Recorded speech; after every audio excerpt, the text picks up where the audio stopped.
Assalamualaikum warahmatullahi wabarakatuh. Waalaikumsalam warahmatullahi wabarakatuh. Wabarakatuh. Bismillah, innalhamdalillah, asyhadu alla ilaha illallah wa asyhadu anna Muhammadar Rasulullah. Rabbi shrahli sadri wa yassir li amri wahlul 'uqdatam min lisani yafqahu qawli, amma ba'd.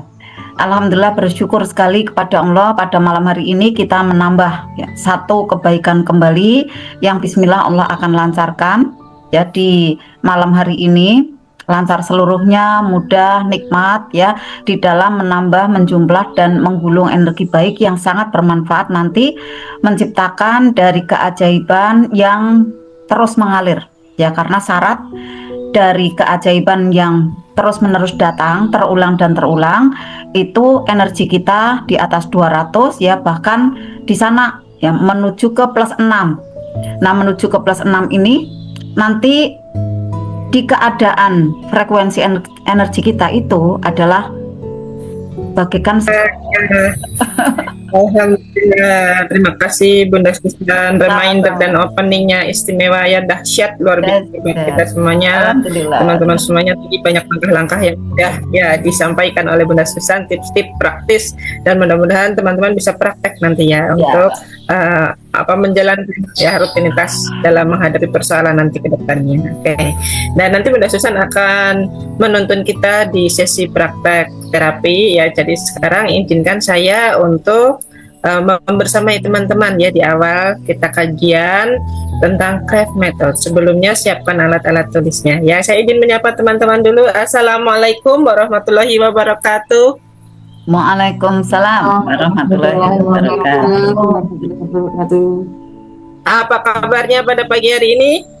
Alhamdulillah, luar biasa, dahsyat, ajaib.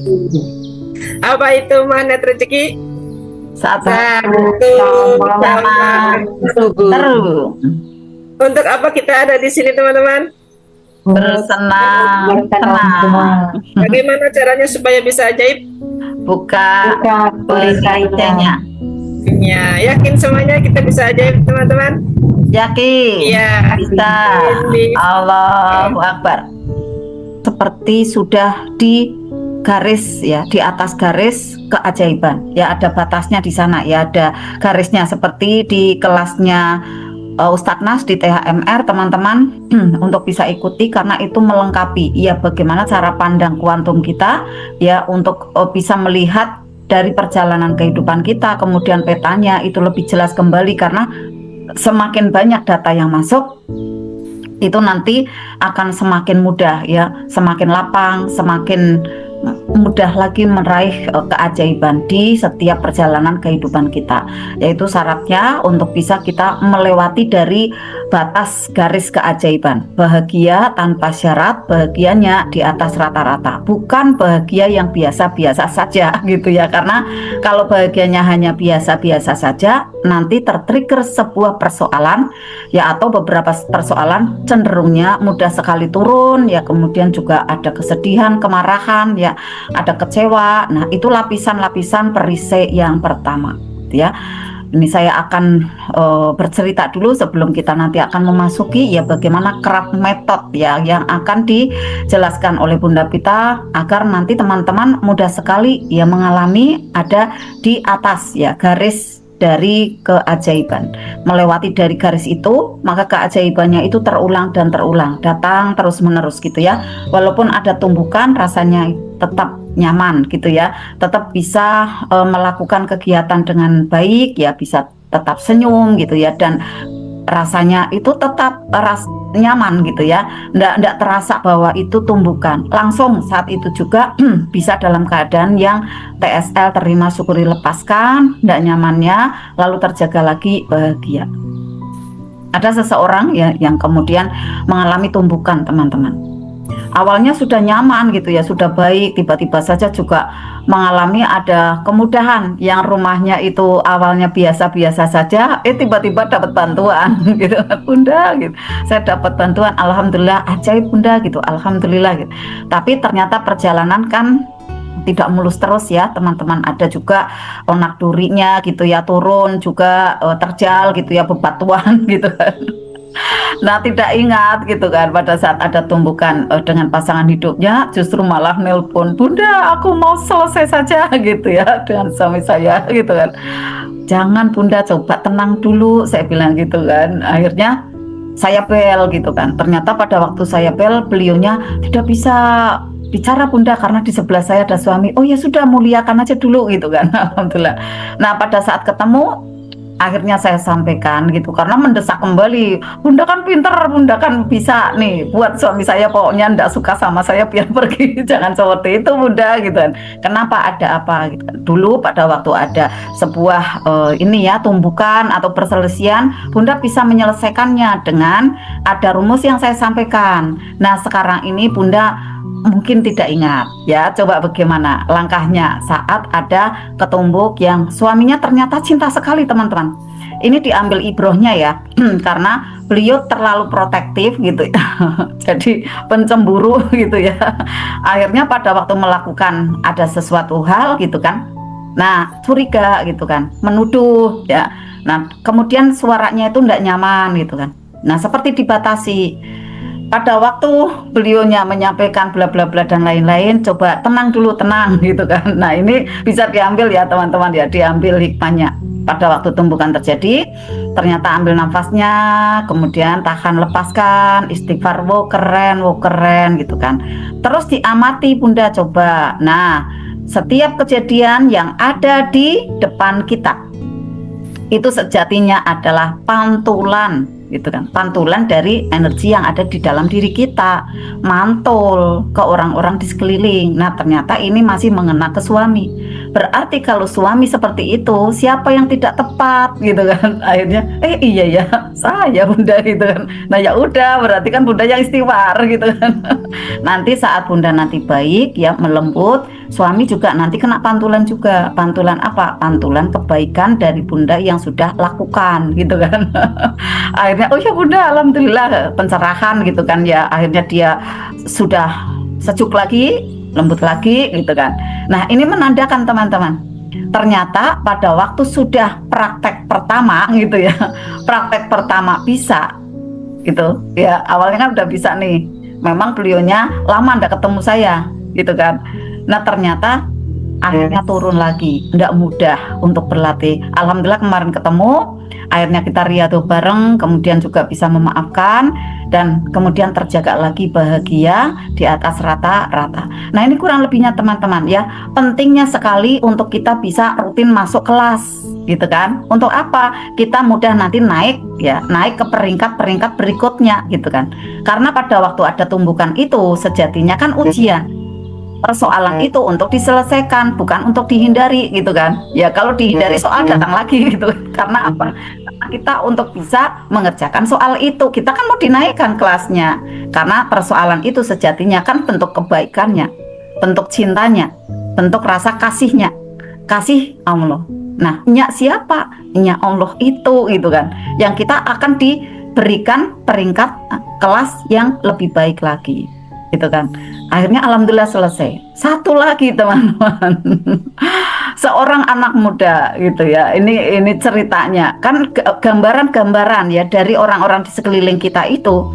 Akhirnya bisa memberikan pembelajaran yang sangat baik untuk diri kita. Oh itu ya berarti kita harus seperti itu, seperti ini, begini, gitu teman-teman. Ya kan? Karena ilmu magnet rezeki itu harus pakai contoh gitu kan. Ya.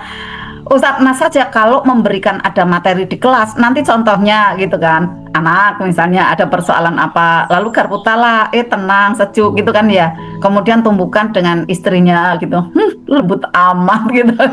Itu juga disampaikan tumbukan-tumbukan yang ada di sekitaran ya beliaunya gitu kan. Akhirnya untuk contoh, oh bagaimana bisa menangani itu semua gitu kan. Nah ini ada sebuah kisah, ada seorang anak muda yang hidupnya penuh drama gitu kan, penuh drama gitu, rasanya ndak nyaman gitu, ndak mau cerita sama saya dramanya apa. Pokoknya Bunda, pokoknya saya mau terapi syukur Bunda, dan aku mau minta air doa gitu. Emang ngefek air doa saya gitu kan, ngefek Bunda, yang kemarin aja aku langsung tenang gitu. Nah kenapa ini kok ndak bisa lagi praktek gitu kan.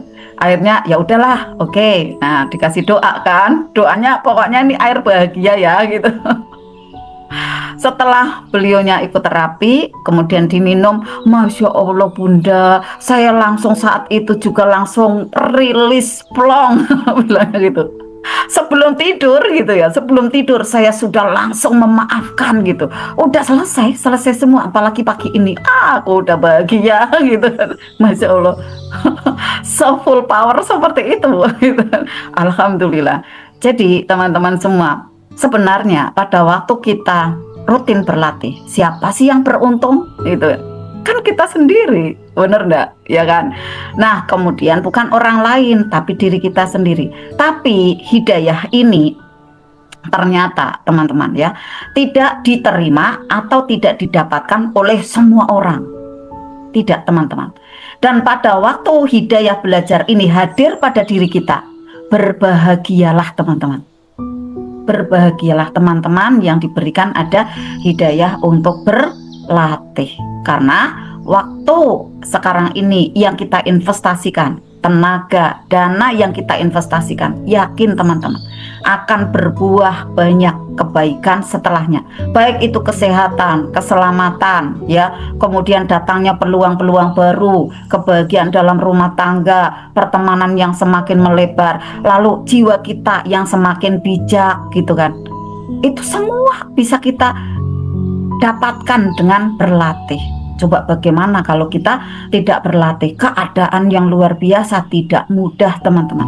Dan ternyata hidayah ini saya tanyakan, ayo coba Mbak sampaikan ya ke banyak orang. Ya Allah Bunda, saya udah sampaikan sini ke sana ke situ gitu. Ini ada ilmu bagus banget. Ya mungkin juga kita koreksi ya Mbak. Mungkin kita yang belum selembut itu menyampaikannya. Kita belum sesimpatik itu dalam mengungkapkannya. Ya udah kita berlatih dulu ya, sampaikan semampu kita. Lalu setelah itu TSL. Bismillah. Nanti Allah akan tunjukkan nih. Izin kamera, oke. Nanti Allah akan tunjukkan bagaimana caranya. Ya orang itu akan bisa berlatih bersama, karena sejatinya pada waktu kita berlatih dan sudah ajaib teman-teman, jangan untuk sendiri. Kalau untuk sendiri saja, maka nanti keajaibannya hanya itu aja gitu ya, kurang bisa menaik kembali. Tetapi kalau kita sampaikan ke orang lain, kita akan dapat hadiahnya, keajaiban yang lebih lagi. Nggak tahu itu bentuknya apa, Allah akan berikan. Dan itu saya ketemukan, itu pun Ustadz Nas sampaikan, itu pun juga para CTMR lainnya juga menyampaikan. Pada waktu keajaiban itu ya, atau rasa yang sudah nyaman ini, kemudian rumusnya ya, ilmunya ditebarkan, kemudian juga peduli kepada sesama, akhirnya kita seperti mendapatkan ada multi level kebaikan, multi level pahala.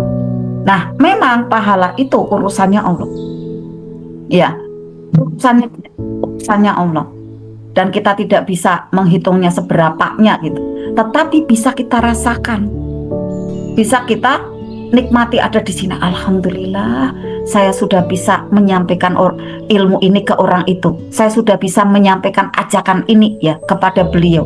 Setidaknya ini tanaman baik, barangkali beliau suatu saat membutuhkan, akhirnya nanti bisa dekat gitu ya kan. Memang hidayah kan kapanpun gitu, ndak langsung harus saat itu gitu kan. Tetapi memang teman-teman, ilmu magnet rezeki ini ya, pertama dibutuhkan oleh siapa? Yang pertama adalah orang yang masih berpersoalan. Kalau orang yang zona nyaman ya, tidak punya persoalan, dia tidak mudah tersentuh ya untuk belajar. Jadi pertama adalah orang yang penuh dengan persoalan kayak saya.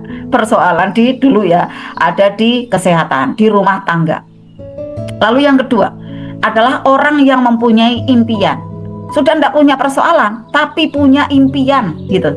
Impiannya apa? Misalnya saya biar mempunyai ada ya bisnis lagi, tambah lagi gitu kan. Saya biar bisa finansialnya menaik walaupun sekarang sudah cukup gitu kan. Nanti saya agar bisa memberikan pendidikan yang lebih baik lagi kepada anak saya, melebihi dari pendidikan yang selama ini saya terima. Anak saya bisa kuliah ya di universitas gitu kan, yang lebih baik lagi daripada saya gitu kan. Nah itu impian-impian itu tentu pakai energi baik. Kalau tidak pakai energi baik, ya biasa-biasa saja seperti itu dayanya gitu ya, daya listriknya itu gitu kan. Maka dua macam itu teman-teman yang saya rasakan. Oh pertama adalah orang yang masih tidak muda, tidak mudah di finansial, tidak mudah di keluarga, tidak mudah di kesehatan. Lalu dia mau ya untuk berlatih gitu. Nah, kemudian yang selanjutnya di mana? Selanjutnya adalah dia yang mempunyai ada impian, ya. Kayak saya impiannya ya bisa menyampaikan ke banyak orang gitu kan. Kemudian saya ingin bisa meninggalkan gitu ya, meninggalkan sejarah yang baik gitu. Dari apa yang bisa saya sampaikan ini, kemudian bisa mengena ke banyak orang, lalu mereka bisa menikmatinya gitu ya, mempraktekannya. Alhamdulillah itu nilai baik yang ditanamkan. Apalagi bisa memberikan ada prasasti gitu ya, prasasti yang memang itu bisa dinikmati oleh umum gitu kan. Nah, itu sebuah cita-cita. Akhirnya giat gemar berlatih gitu kan ya. Seperti halnya teman-teman di sini, saya yakin ya ada impian-impian tertentu yang apabila hanya dengan tangan kosong ya, maka impian itu tak mudah diraihnya. Maka sahabat, gemar kita berlatih untuk terus dipupuk. Alhamdulillah saya memasuki ya ke jenjang ilmu. Saya niatkan ya di sisa akhir ya hidup saya, di sisa ini ya ada kehidupan saya ini, dari pada waktu itu usia 35 tahun ya, saya untuk bisa terus belajar karena untuk menebus masa lalu yang saya kurang belajar. Dan alhamdulillah niat itu ya tercatat ya, dan juga terus saya kerjakan sampai dengan hampir 20 tahun ini. Nah, teman-teman, sampai dengan ada orang yang mengatakan seperti ini, maaf ya dengan bahasa Jawanya, halah gitu kan, halah nanti juga bosen gitu. Ilmu apa itu gitu kan kalau orang Jawa tuh kayak gitu ya, orang Jawa Tengah Pekalongan Batang, halah nanti juga bosan gitu kan. Tapi saya dalam hati saya tekadkan, saya tidak bosan, saya butuh. Awalnya saya paksain gitu kan, lalu lama-lama saya mengerti dan saya menikmati, lalu saya membutuhkan dan saya kerjakan. Alhamdulillah, dan itu akhirnya berviral ya, mengena ke semua keluarga ya, walaupun saudara-saudara yang jauh belum ya, tetapi ada di tetangga, di orang-orang sekitaran yang bersentuhan, yang berkomunikasi, akhirnya juga bisa tertarik belajar bersama-sama ya. Kita belajar bersama-sama, tidak ada yang istilahnya di sini menggurui gitu ya, kemudian guru guru kita Ustadz Nasrullah gitu ya. Di sini kita bergandengan bersama-sama ya untuk menarik rezeki dahsyat ya, menarik keajaiban rezeki dahsyat dengan cara Allah. Nah, pada malam hari ini tak berlama-lama ya, untuk data baik kita tentu ya, kita ingin sekali mendapatkan ada insight atau input yang bagus, yang baru gitu kan ya di sini ya. Walaupun tapi teman-teman ya mungkin wah kalau SAMR kok sama ya gitu, tetap ada yang baru teman-teman. Yang baru apa? Vibrasi dari energi pesertanya ya, kemudian tempatnya. Lalu siapa lagi? Para CTMR-nya di sana ya, dia kan semangatnya baru ya, Ustadz Nas apalagi gitu kan. Beliau selalu belajar, beliau selalu mengakses energi baik, lalu ditebarkan saat SAMR THMR di batch yang terbaru itu gitu loh teman-teman. Jadi walaupun di situ adalah ada jurus-jurusnya yang sama yang dibahas, tetapi yakinlah teman-teman, itu ada ya rasa yang baru yang semakin paham ya, semakin menyentuh dan semakin mendalam gitu kan ya. Nah, malam hari ini teman-teman, bagaimana cara untuk kita bisa mendapatkan keajaiban yang terus berulang ya, craft method. Yuk simak ya teman-teman, dan siapkan alat tulisnya, Caraku Berlimpah Ajaib oleh Bunda Vita Nareswari dan Winda ya, yang powerful dan luar biasa. Tepuk tangannya, silakan Bunda Vita. Ya, ada petir ini ya. Alhamdulillah, mau hujan. Nah, teman-teman semuanya yang dirahmati Allah, bismillahirrahmanirrahim, salatu wassalamu ala Muhammadin wa rasulil karim wa ala alihi wa ashabi ajmain, amma ba'du. Rabbi sholli sadri wa yassir li amri wa laudata min lisani yafqahu qawli. Kita buka majelis kita pada malam hari ini dengan doa pembuka majelis, Rabbi zidni ilma warzuqni fahma. Saya doakan teman-teman semuanya yang masuk dalam Zoom pada malam hari ini mendapatkan kesehatan, kebugaran, badan prima yang luar biasa beserta dengan seluruh keluarganya. Yang belum sehat segera diangkat penyakitnya. Anak-anak menjadi anak-anak yang saleh dan saleha. Pasangannya menjadi pasangan yang taat dan setia. Amin. Insya Allah rezeki kita 5 miliar 1 bulan. Amin. Punya aset 10.000 dinar, punya properti ada berderet-deret di mana-mana. Insya Allah kita bisa haji dan menghajikan, umrah dan mengumrahkan. Wafat Amin. Allahumma amin. syafaat dari Rasulullah, ditempatkan di surga terbaik beserta dengan Rasulullah. Amin. Allahumma amin. Amin. Ya, senang rasanya pada malam hari ini saya bisa membersamai lagi ya teman-teman semuanya. Kita kajian sebelum sesi terapi ya. Pada malam hari ini kita akan merilis, melepas, membuka perisai, kemudian kita akan menata kembali LOP kita agar segera mudah mewujud keajaibannya ya. Tadi Bunda Susan sudah memberikan reminder juga buat kita semuanya tentang pentingnya kita belajar. Ya, belajar itu adalah kebutuhan kita sendiri, bukan kebutuhannya saya, bukan kebutuhannya Bunda Susan atau Bunda Dina gitu ya, tapi kebutuhan kita masing-masing. Ketika Bunda Susan menyampaikan apa yang tadi beliau ucapkan, beliau sedang mempelajari, belajar jiwa kita itu sedang belajar dari apa yang kita ucapkan sendiri teman-teman. Jadi ketika kita memiliki me time, nah kita pasti pernah punya dong rasa atau tiba-tiba sedang dalam kondisi bengong sendirian, nggak ada siapa-siapa, kita kayak seolah-olah ngobrol sama diri kita sendiri. Pernah nggak seperti itu teman-teman? Nah, pasti pernah semua ya. Nah, di saat me time inilah sebenarnya proyeksi dari alam semesta itu sedang bekerja dengan menselaraskan apa yang kita rasa. Nah, hati-hati ketika saat me time ini sendirian bengong kita teman-teman, jangan sampai memancarkan perasaan-perasaan yang kurang tepat, kurang baik, sehingga nanti LOP teman-teman sendiri tidak mudah mewujud. Dan itu yang mengakibatkan kadang-kadang ketika kita mendapat trigger atau pemicu bahwa saya sudah belajar sekian bulan, saya sudah belajar sekian tahun, kok hasil keajaiban gede yang saya inginkan belum kunjung saya dapatkan. Nah, ini pertanyaan yang seperti ini ya pemicu dari kebiasaan bengong kita. Kebiasaan bengong kita, habit kita yang masih belum tertata. Sehingga apa? Perasaan-perasaan yang demikian yang membatasi, yang menjadi mental block untuk kita meraih keajaiban diri kita sendiri. Nah, ini yang harus kita cermati, hati-hatikan, kemudian kita kondisikan bagaimana caranya supaya kita bisa memperoleh keajaiban itu yang clear. Jadi clear winner teman-teman ya, artinya pemenang yang bersih, bukan pemenang yang naik turun gitu kan. Kalau kita mau bersemangat terus belajar ya, keajaiban memang mudah diraih, tetapi keajaiban itu ya, tidak bisa konsisten kalau kita tidak konsisten untuk meraihnya gitu.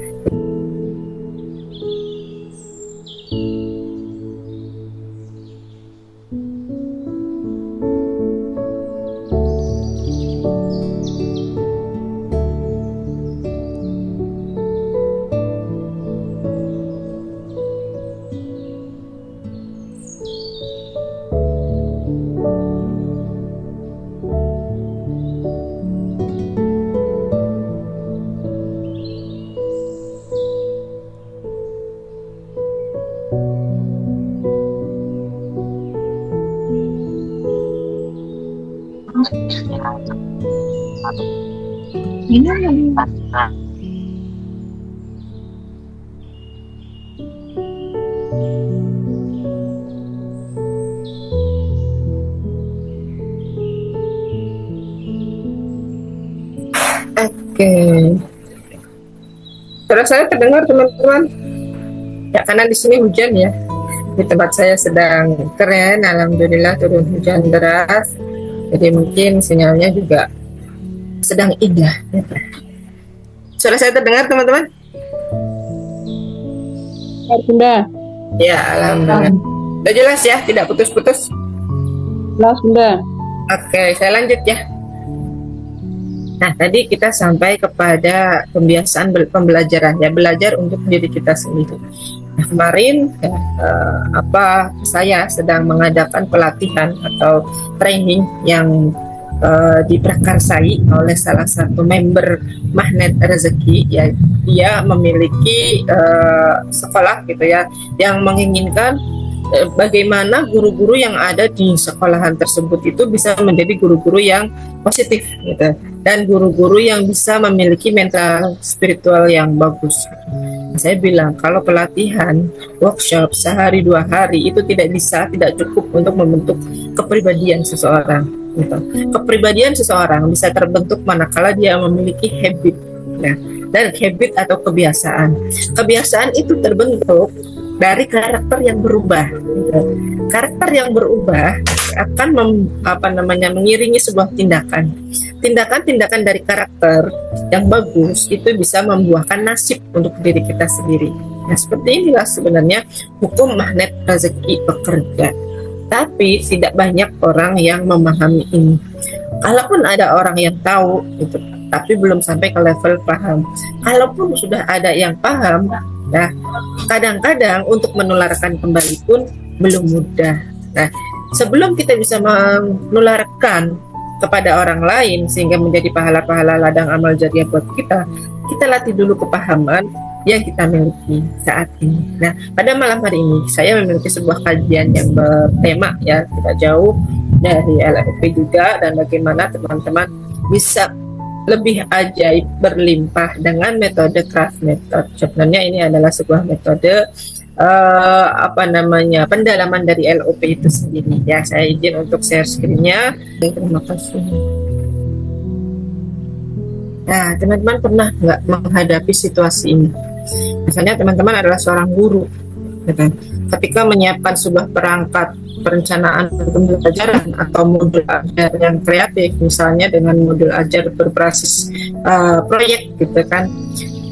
Tetapi saat teman-teman menyiapkan itu dengan baik di rumah, tiba-tiba ketika mengajar di kelas, murid-muridnya gaduh, gitu. Tidak memperhatikan guru dan tidak memperhatikan tugasnya. Nah, akhirnya tugasnya tidak selesai. Apa yang teman-teman programkan pada hari itu selesai, ternyata tidak selesai. Nah, dengan menghadapi situasi tersebut, apakah teman-teman merasa gagal, ataukah jengkel, ataukah marah? Gitu. Yang jadi guru boleh jawab ya.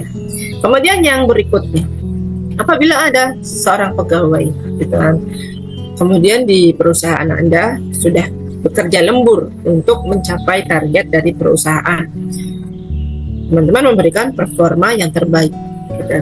Teman-teman rajin menyelaraskan diri teman-teman agar memperoleh mindset keberlimpahan untuk perusahaan yang kita saat ini bekerja, gitu kan.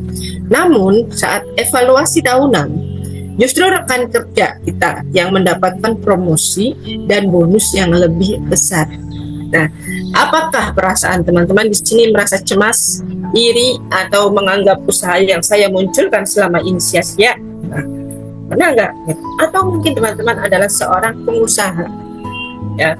Teman-teman memberikan pelayanan yang terbaik di marketplace dan juga di offline-nya mungkin ya, mungkin memiliki toko offline juga.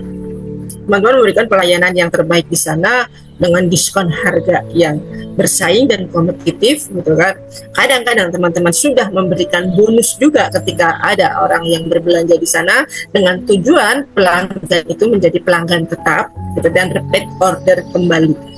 Akan tetapi ternyata ya, setelah kita berusaha memberikan pelayanan yang terbaik untuk dia, tiba-tiba dia belanja di toko lain dengan produk yang sama, gitu. Padahal harganya juga nggak jauh beda, malah harga di tempat saya lebih murah, gitu kan.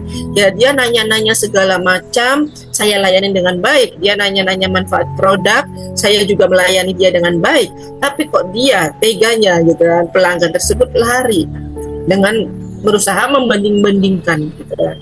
Saya beli di tokonya Bunda Vita nih, saya mendapatkan ini sih udah banyak sih hadiahnya, tapi saya sekarang mau belanja di tokonya Bunda Dina aja deh, gitu ya, yang lebih dekat dan lain sebagainya, alasannya seperti itu. Nah, apa yang akan teman-teman sikapi jika menghadapi kondisi demikian, ya kan? Nah, sebelum kenal MR, kalau kita belum menghadapi kondisi-kondisi yang demikian, pasti kita akan merasa sedih. pasti akan merasa kecewa. Ya, saya udah bikin tugas benar-benar, muridnya nggak mau menghargai. Ya, saya jadi bekerja juga udah rajin, kenapa bosnya kok tidak menghargai saya, kan? Saya sudah memberikan fasilitas pelayanan toko yang terbaik, kenapa dia belinya di luar-luar juga, gitu kan? Apa yang menjadi salah saya? Nah, kadang-kadang kita menyalahkan bukan diri sendiri, tapi yang disalahkan adalah Allah, gitu. Menyalahkan takdir. Nah, kenapa ini terjadi sama saya ya Allah? Padahal saya kan sudah bekerja dengan baik, saya sudah melayani murid-murid dengan baik, kemudian saya juga sudah memberikan pelayanan yang terbaik untuk pelanggan-pelanggan saya, tapi kenapa mereka kabur, gitu kan, ibaratnya seperti itu. Nah, pertanyaan yang demikian, sikap yang tidak menerima, ya boleh jadi ini adalah sikap seseorang yang kurang rasa syukur. Dan sikap yang kurang rasa syukur ini boleh jadi itu adalah efek dari kejadian-kejadian yang masa lalu, teman-teman. Ada trigger-trigger yang kurang menyenangkan yang hadir dalam diri kita, yang membuat akhirnya kita ya udahlah sering menjadi pribadi yang mengeluh, gitu kan. Sering menjadi pribadi yang mengeluh, kemudian sering menjadi orang yang tidak sabar, gitu. Nah, rezeki yang kita dapat pada hari ini itu juga adalah buah dari sikap kita di masa lalu, buah dari tindakan kita di masa lalu. Mungkin iya, saat ini saya buka toko online dan offline memberikan pelayanan yang terbaik, tapi kenapa pelanggannya masih kabur? Mungkin dulunya, gitu kan, ada sikap kita yang ketika melayani pelanggan membuat mereka sakit hati, marah, kecewa. Mungkin iya, saat ini saya sudah memperbaiki diri saya dengan belajar magnet rezeki, gitu kan. Saya membuat modul ajar, saya membuat RPP, gitu kan, sebagus mungkin agar murid saya juga mendapatkan pembelajaran yang meaningful. Nah, tugas proyeknya bisa selesai, target-targetnya selesai, dan itu sudah meningkatkan kompetensi saya. Saya sudah belajar. Tapi kenapa ya, murid-murid saya masih menjadi murid-murid yang tidak patuh, gitu. Ini yang harus diteliti kembali, ini yang harus direfleksi kembali, ini yang harus dievaluasi kembali untuk diri kita. Mungkin apa yang kita dapatkan porsi hari ini kita belum ajaib, itu adalah buah dari perbuatan kita di masa lampau, gitu ya. Nah, kalau kita hari ini itu ajaib, boleh jadi di masa lampau kita sudah nabung, teman-teman, gitu. Nabung apa? Nabung benih-benih kebaikan, sering sedekah, sering belajar, gitu kan, sering membantu orang lain. Nah, itu buah ajaibnya itu. Nah, ketika kita berlatih, itu kita sedang menabung keajaiban. Kalau kita nggak mau berhenti berlatih, berarti kita berhenti untuk menebar benih keajaiban kita sendiri, gitu teman-teman konsepnya ya. Nah, fitrah manusia ya. Dalam surat Nuh ayat yang ke-71, Allah menjanjikan uang yang banyak. Pak Nas sampai mengulang-ulang ya, di surat dan ayat yang keberapa Allah itu menjanjikan uang yang banyak. Di surat Nuh ayat yang ke-12 ya, surat yang ke-71 ayat yang ke-12, karena Allah menjanjikan di sana, barang siapa yang bertakwa kepadaku ya, memohon ampun kepadaku, aku akan memberikan untuknya hujan yang lebat, gitu kan, kebun-kebun, anak-anak itu mengalir seperti sungai, ya kan? Ya, berarti fitrah manusia ini adalah kelimpahan mutlak. Ya, kelimpahan mutlak, berkecukupan semuanya. Semua Allah hadirkan sesuai dengan porsi dan semuanya cukup untuk kita. Bukan berlebihan ya. Cukup itu tidak kurang, tidak lebih, gitu. Tapi faktanya Ustadz Nasrullah kan triliuner, berarti uangnya berlebih, itulah kelimpahan. Tidak, gitu ya. Dalam artian begini teman-teman, kelimpahan itu bukan harta yang banyak, tapi kelimpahan adalah harta yang cukup. Ustadz Nasrullah memiliki uang triliunan sekarang, gitu. Beliau menjadi orang yang berkelimpahan di antara kita semua, berarti dia orang yang paling berkecukupan. Cukup untuk bayar gaji karyawannya, cukup untuk diputar kembali modalnya, ya, cukup untuk memuliakan SBM RWR-nya, cukup untuk ya membuat pondok pesantren yang menjadi lebih maju lagi, gitu. Inilah yang disebut dengan kelimpahan. Nah, ini kelimpahan mutlak. Mindset yang keliru apabila kelimpahan itu adalah rezeki yang banyak, sisa-sisa. bukan rezeki yang bersisa-sisa gitu, tabungan yang bingung kita mau ngapain lagi, udah semuanya udah kecukupan gitu ya, ibaratnya kayak gitu, tapi masih ada, kalau orang Jawa bilang turahan, atau dalam artian sisa yang banyak dari uang tabungan gitu yang nggak dipakai apa-apa. Itu mindset yang keliru gitu, mindset yang belum tepat. Nah, fitrah kelimpahan itu sendiri adalah orang yang berkecukupan dan dia cukupnya itu terus naik ya teman-teman. Nggak cukup yang terus naik, bukan cukup yang stagnan di tempat, cukup yang bertumbuh ya, kecukupan yang bertumbuh. Nah, ketika kecukupan yang bertumbuh ini naik, maka emosi-emosi yang terpendam seperti yang ada di gambar ini ya teman-teman ya, itu akan tembus keluar gitu. Menembus mindset yang keliru, menembus emosi yang terpendam. Jika fitrah kelimpahan yang teman-teman miliki ini bersinar gitu. Caranya bersinar Apanya habis? Apanya? Enggak perak. Habis. Atas apa? Enggak tahu.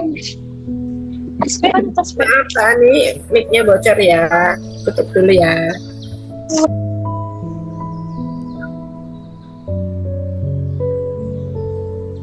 Oke, saya lanjut ya.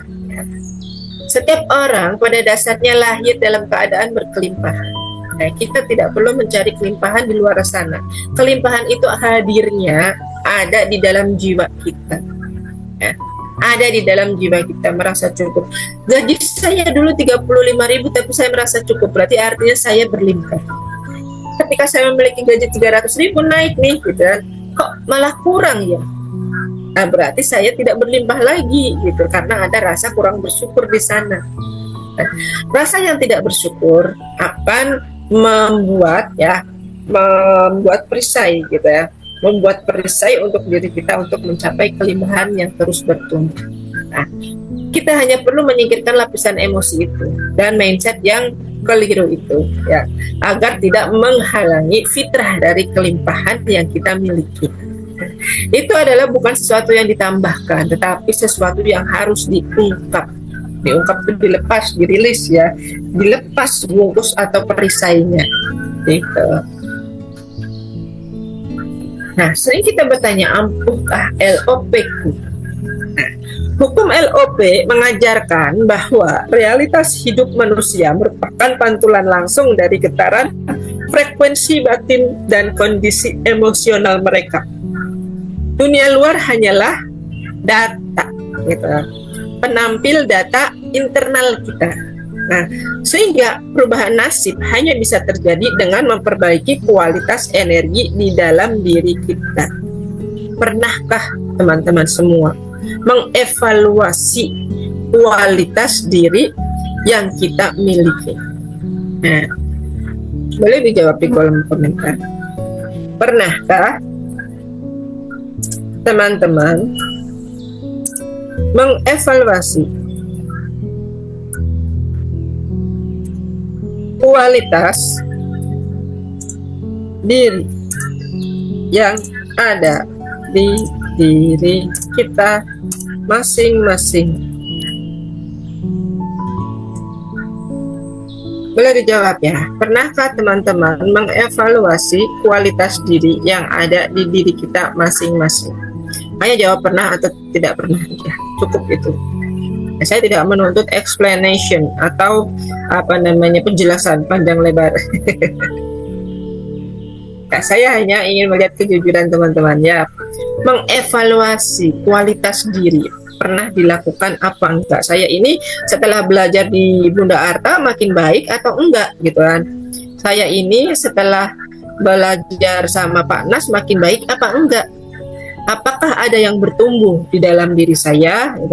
Ataukah justru sebaliknya saya stagnan? Ya, hanya jawab pernah atau tidak pernah, gitu kan? Kalau stagnan, saya merasa hidup saya kok kayak gini-gini aja ya, waktu terbuang percuma. Kemudian kegiatan sehari-hari ya rutinitasnya itu-itu aja.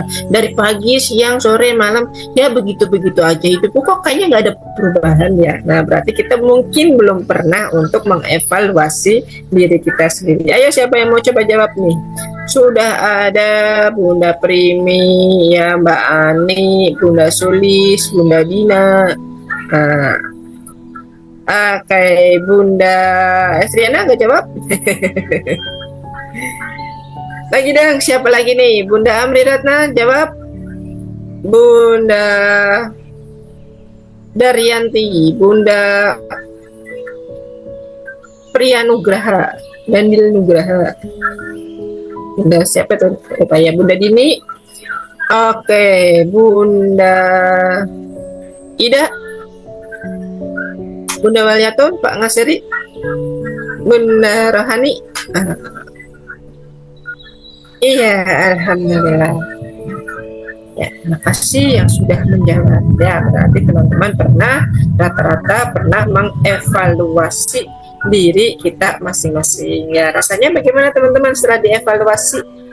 Nah, apakah teman-teman bisa menemukan letak perisainya di mana atau masih bingung? Cahayaku bertumbuhnya kayak apa ya gitu? Apa masih bingung seperti itu teman-teman? Nah, ini nanti kita bedah bareng-bareng ya.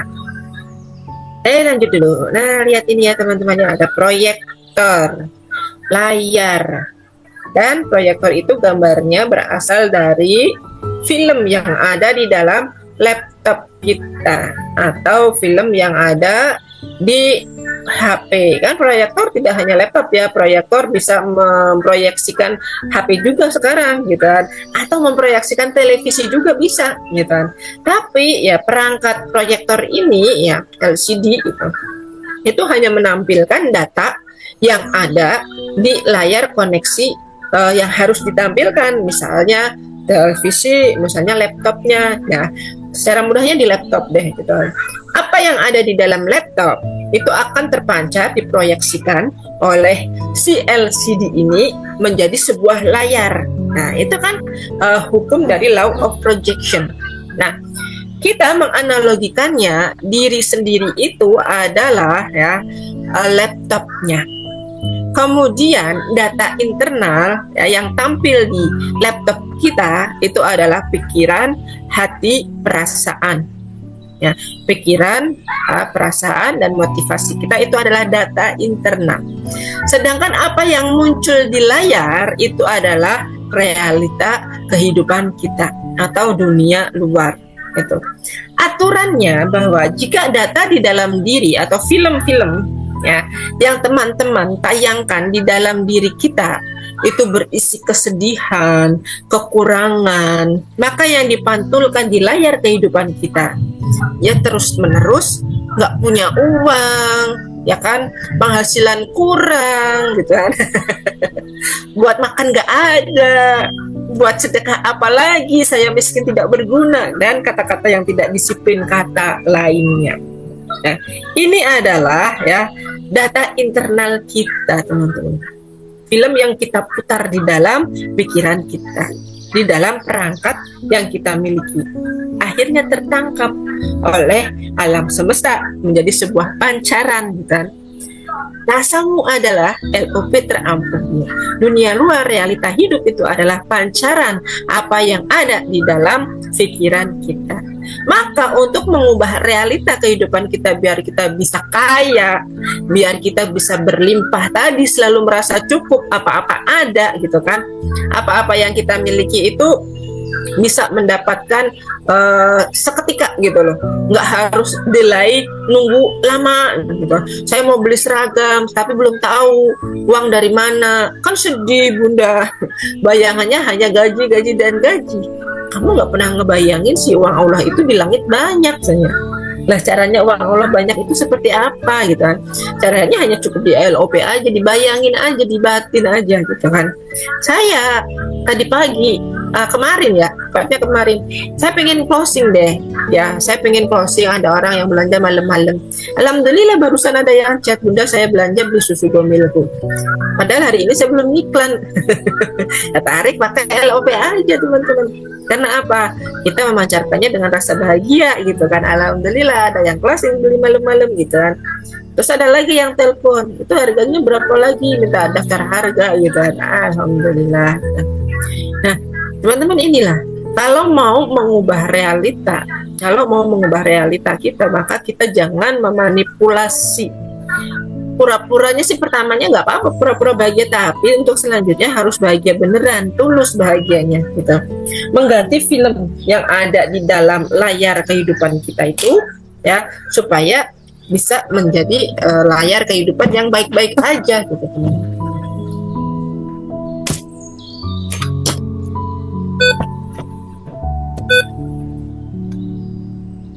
Ya, maaf, tunggu sebentar ya.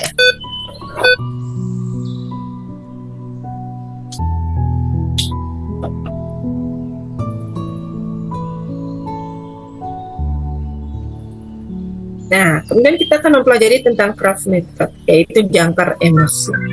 Craft method itu artinya potongan-potongan sebenarnya ya, crafting.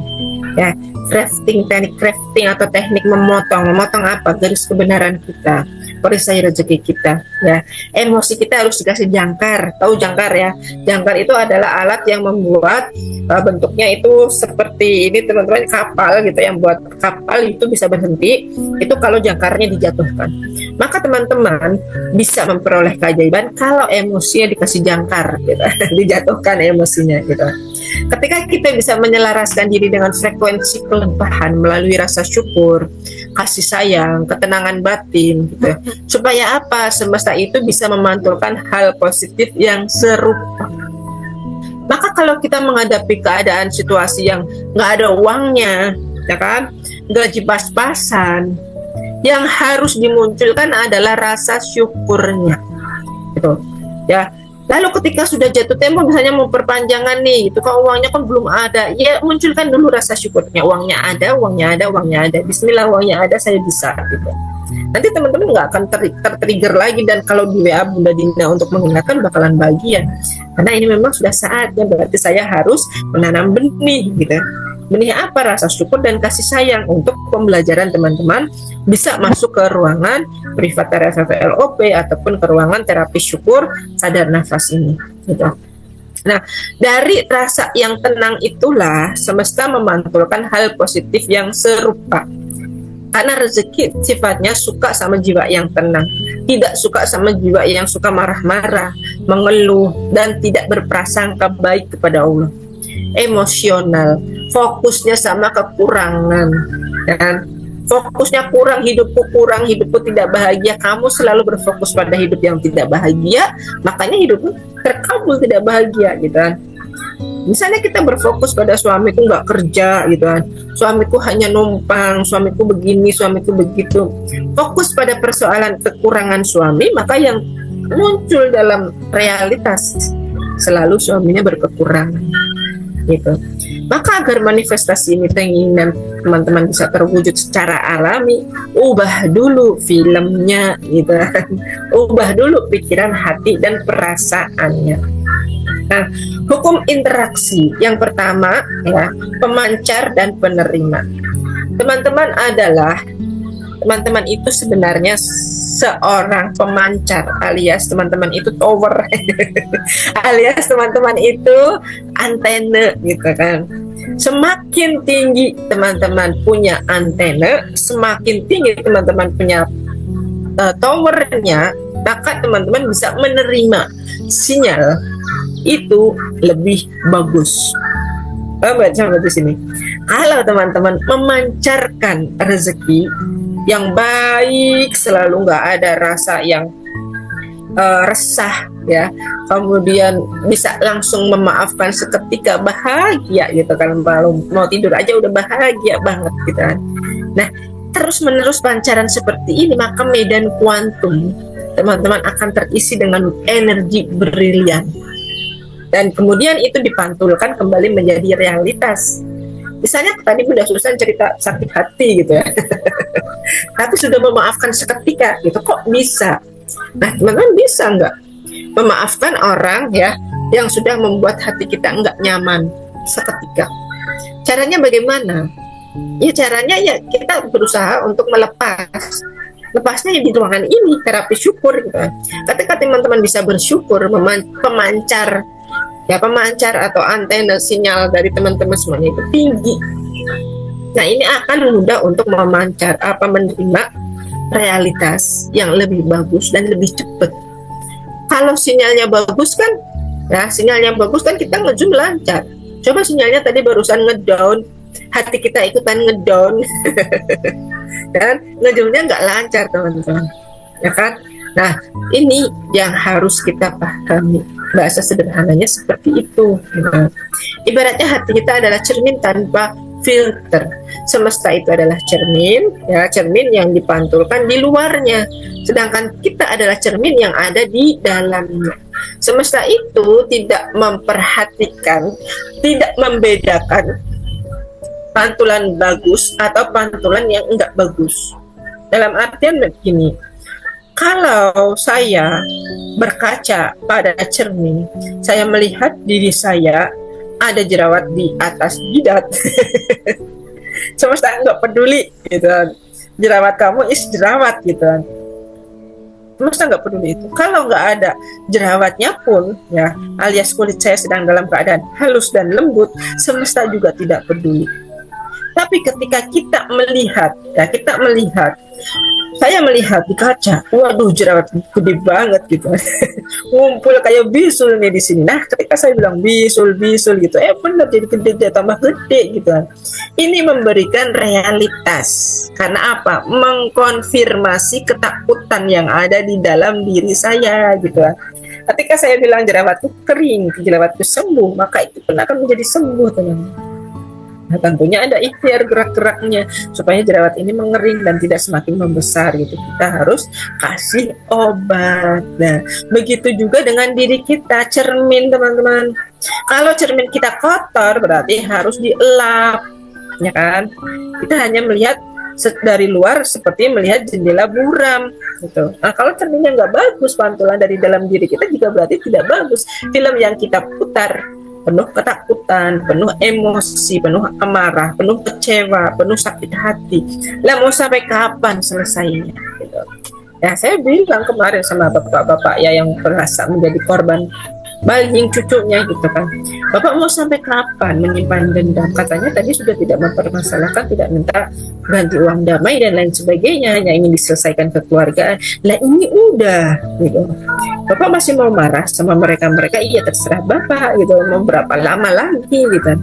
Mau berapa lama lagi memendam marah, kecewa, sakit hati? Oh, Bapak marahnya sama siapa sih?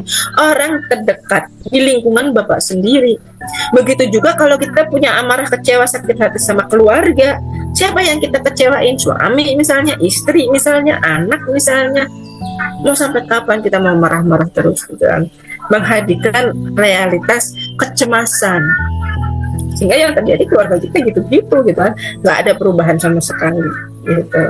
Lalu hukum interaksi yang ketiga, ya teman-teman, perhatikan kalimatnya baik-baik. Semesta membaca frekuensi, bukan kata-kata. Semesta membaca frekuensi, bukan kata-kata. Jadi kalau kita banyak ngomong, banyak curhat, banyak ngeluh ke orang-orang yang nggak jelas gitu supaya beban kita berkurang. Memang sih perempuan ada kalanya beban berkurang kalau curhat gitu. Tapi hati-hati pilih teman curhat, teman-teman.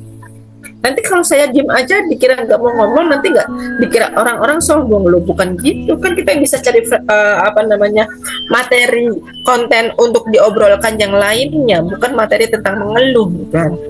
Maka teman-teman harus menyetel frekuensi tubuh teman-teman sendiri kalau ingin berlimpah gitu. Caranya bagaimana gitu? Tubuh itu terdiri dari medan-medan magnet. Di otak kita kumpulannya dari sinap-sinap gitu kan, atau aliran-aliran syaraf-syaraf yang terhubung. Itu ada neuronnya ya, neuron itu mengalirkan medan listrik juga. Tubuh kita mengandung listrik juga sebenarnya teman-teman.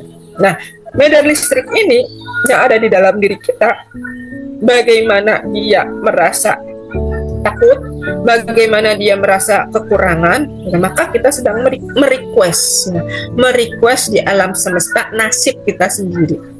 Karena karakter kita takut, karakter kita pemarah, karakter kita orang yang suka emosian gitu kan. Kita merequest nasib kita sendiri.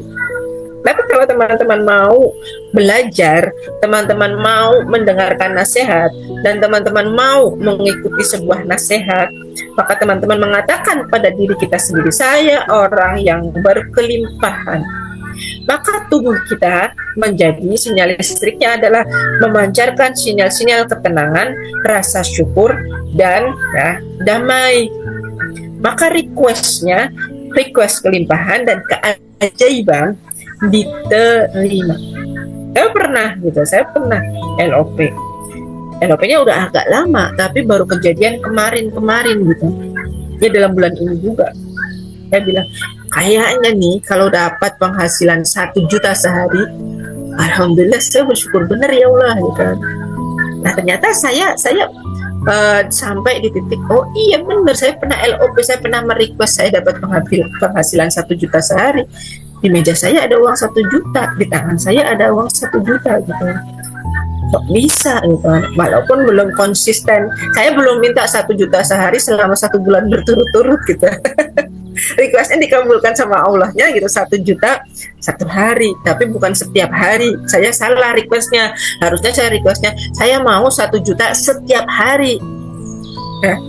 Saya mintanya 1 juta sehari itu pada 1 hari itu berarti gitu. Nah ini tinggal teman-teman ganti persepsinya. Saya mau ya kayak Bunda Rosu, saya mau 1 hari 100 juta gitu. Wah bayangin 1 hari 100 juta berarti 1 bulan bisa 30 miliar teman-teman. MBG saja gitu kan, 1 miliar sehari orang bisa dapetin dengan cara yang kurang baik gitu, nah pakai cara korupsi gitu. Tapi kita bisa orang MR itu dapat uang halal sesuai dengan apa yang dia setel, apa yang dia frekuensikan gitu. Bunda Susan udah lebih 1 juta sehari gitu, setiap hari gitu. Nah, itu Bunda Susan karena pengusaha. Nah teman-teman kalau mau kaya jangan jadi pegawai, itu benar. Kalau mau kaya jadilah pengusaha. Kalau jadi pegawai itu hanya dapat jatah bulanan dari orang yang menggawai atau memberikan gaji gitu kan. Dan orang yang memberikan gaji. Ya, meskipun gaji kita kelihatannya kalau pegawai ada yang 15 juta, 20 juta, mungkin ASN, PNS yang ada di Jakarta itu bisa nyampe segitu gitu. Tapi gaji pokok di mana-mana satu Indonesia Raya sama 3 juta, 4 juta gitu kan. Untuk seorang ASN, apapun levelnya itu, gaji pokoknya sama, yang membedakan hanya tunjangannya gitu. Nah teman-teman semuanya kalau menjadi pegawai itu tidak bisa kaya raya. Kalaupun kaya adalah menjadi golongan menengah, bukan menengah ke atas, tapi menengah aja. Bukan golongan bawah juga gitu. Nah ini golongan yang rentan sama inflasi sebenarnya, golongan orang-orang menengah. Teman-teman yang hidup jadi pegawai gitu kan biasanya tergoda dengan amanah karena mudah, gadai aja SK-nya nanti kamu dapat uang gaji duluan di muka, padahal cicilannya wah lebih banyak dari seharusnya, ada riba di sana. Maka teman-teman, semesta tidak merespon kata-kata, dia merespon aliran listrik dari dalam tubuh Anda. Ketika saya bilang enak kali ya 1 juta sehari, enak kali ya 1 juta sehari. Memang kata-katanya muncul dalam pikiran saya, kata-kata itu muncul dalam pikiran saya, tapi rasa yang terpancar ternyata ditangkap oleh semesta. Nah teman-teman harus pandai-pandai untuk mengolah rasa, memancarkan bahagia itu biar benar-benar terwujud keajaibannya. Jika mulut meminta kelimpahan, ya Allah saya lindungi dari rasa takut, ya Allah saya lindungi dari debt collector, ya Allah saya lindungi dari anakku yang suka marah-marah, suami yang belum dermawan, ya Allah. Pancaran rasanya takut, nggak bahagia. Disiplin katanya juga tidak tepat, ya Allah lindungi aku dari suamiku. Loh suaminya jahat banget berarti ya gitu.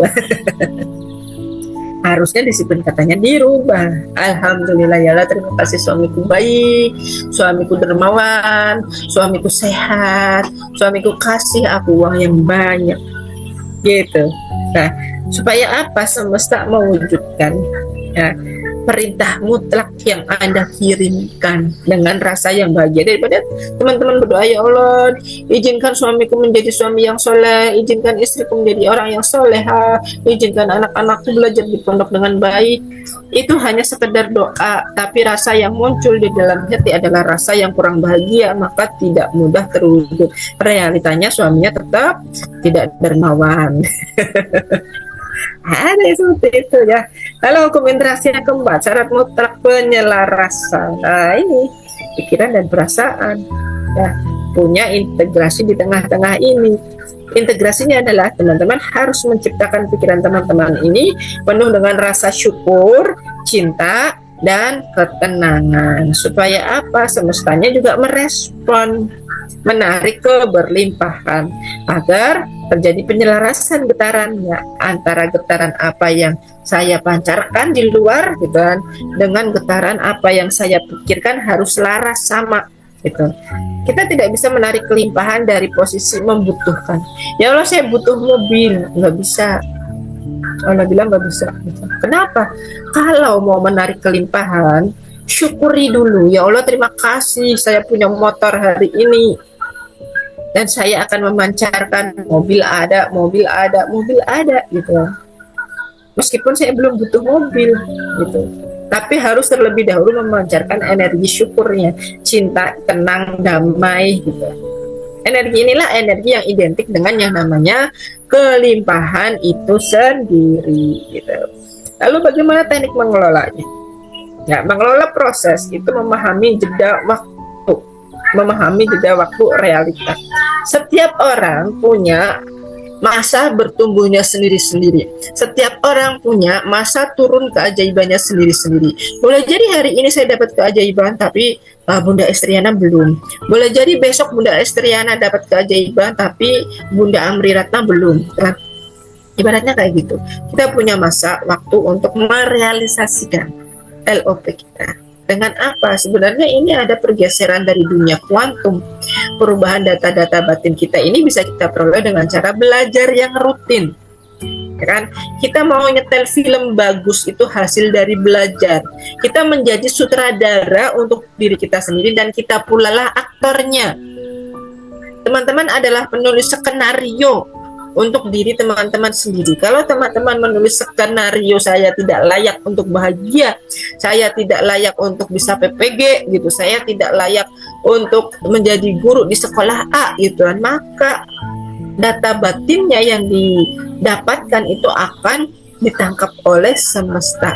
Perwujudan fisiknya layarnya tidak berubah ajaib. Tapi kalau data batinnya ini kita benahi, lalu teman-teman bisa menyingkronkan, menselaraskan jeda waktu realitanya dengan ujian, dengan kesabaran. Pasti kalau mau ajaib itu ada teriring dengan ujian dulu, karena Allah memang sudah menjanjikan ada kemudahan di balik ujian. Pasti ada ujian dulu gitu kan. Saya ketika mendapat SK mutasi gitu, SK mutasi di tempat yang terjauh, terluar, terdalam, terindah medannya gitu kan. Ya, ujian kesabaran buat saya gitu. Saya mau apa ini ya, saya mau ajaib apa gitu. Saya terima, saya syukuri. Dan ternyata hikmahnya di sana, oh ternyata kekeluargaannya lebih bagus dari tempat yang sebelumnya gitu. Dan ternyata mereka lebih rasa toleransi dan menghargai orang, memanusiakan manusianya itu oke banget empatinya gitu. Di masyarakat yang seperti ini ternyata masyarakat yang lebih pure, murni gitu, daripada orang-orang dunia luar yang sudah terkontaminasi dengan HP. Ya di sana ada sih ada HP sih, tapi ya kekeluargaannya itu memang luar biasa, bagus banget gitu kan. Nah, maka teman-teman jangan menyerah ketika teman-teman belum mendapatkan keajaiban. Banyak orang yang menyerah. Ya, ketika saya sudah merasa frekuensi batin saya dirubah, saya sudah berlatih loh, saya masuk kelas 2 kelas loh, RRPLOP dan kelas TSSN loh, tapi kenapa ya realitas saya kok masih kadang muncul guburnya? Ya, saya nanya balik, ente rajin enggak ngezoomnya, ente rajin enggak dengar rekaman ulangnya gitu. Nah seperti inilah teman-teman, craft method itu memberikan alat bantu harian untuk menjaga kesabaran di zona ujian, memastikan kita semuanya tidak kembali ke spiritual meter yang lama gitu. Perhatikan jaring pengaman jiwa ini teman-teman.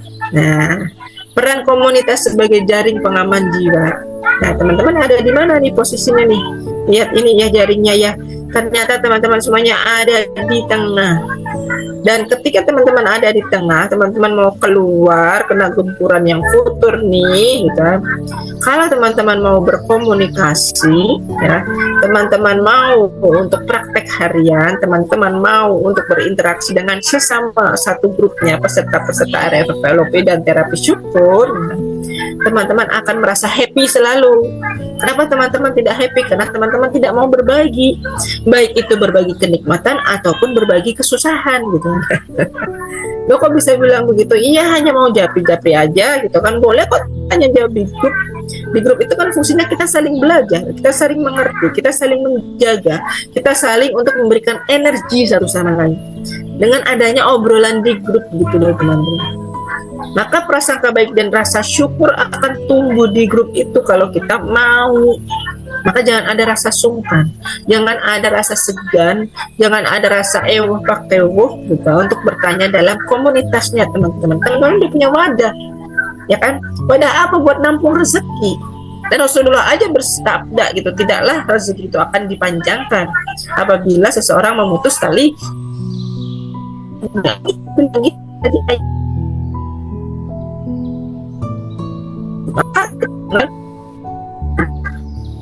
silaturahmi terhadap teman-teman. Saya malu, Bu.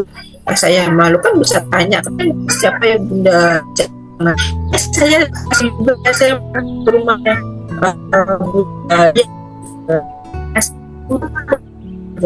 inilah saling tanya di grup kan senang teman-teman. Ya, saya suka ngomong di grup. Yang grup apa dirangkan apa teman-teman yang dirahmati Allah. Siklus keberlimpahan rahmat itu yang pertama adalah kita bisa mengubah filmnya. Nah, ubah filmnya, rilis bebannya, maafkan orang lain, terima, syukuri, lepaskan, gitu kan. Kemudian pancarkan sinyalnya, syukur dan ketenangan. Yang ketiga, lewati jeda waktu. Nah, ada waktu jeda antara kuantum untuk mensinkronkan menjadi realita itu, maka kita latih terus prasangka baiknya kepada Allah. Yakin saja saya pasti ajaib, saya pasti ajaib, saya pasti ajaib. Pantulan semesta adalah realita yang muncul di layar kita sesuai dengan film yang kita request.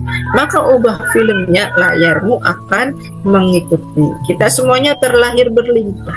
Semesta hanya menunggu kita memancarkan frekuensi yang tepat. Maka berhentilah bertarung dengan layar realita. Masuklah ke dalam, lepaskan beban Anda dan mulai memutar film baru hari ini. Alhamdulillah, thank you so much ya. Kalau ada pertanyaan-pertanyaan, teman-teman ingin bertanya ya mengenai materi ini, ada yang belum jelas dan lain-lain ya, kita bisa buka nanti sesi bertanya setelah proses terapi selesai gitu ya.